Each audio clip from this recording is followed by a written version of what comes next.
Truk trailer bermuatan besi tua mengalami kecelakaan lalu lintas di KM 0 Cawang Interchange arah Cikampek pada Selasa, tanggal 10 Oktober tahun 2021, pukul 6.30 waktu Indonesia Barat.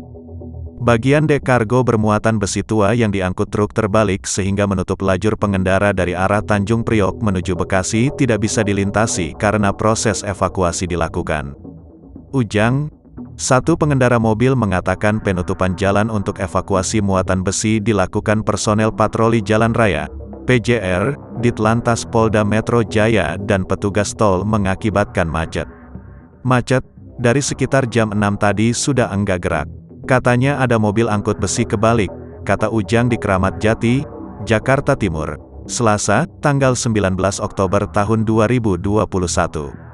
Evakuasi kendaraan pengangkut besi yang sedang mengalami gangguan di KM 00 arah Cikampek Interchange Cawang, ujar Sutikno.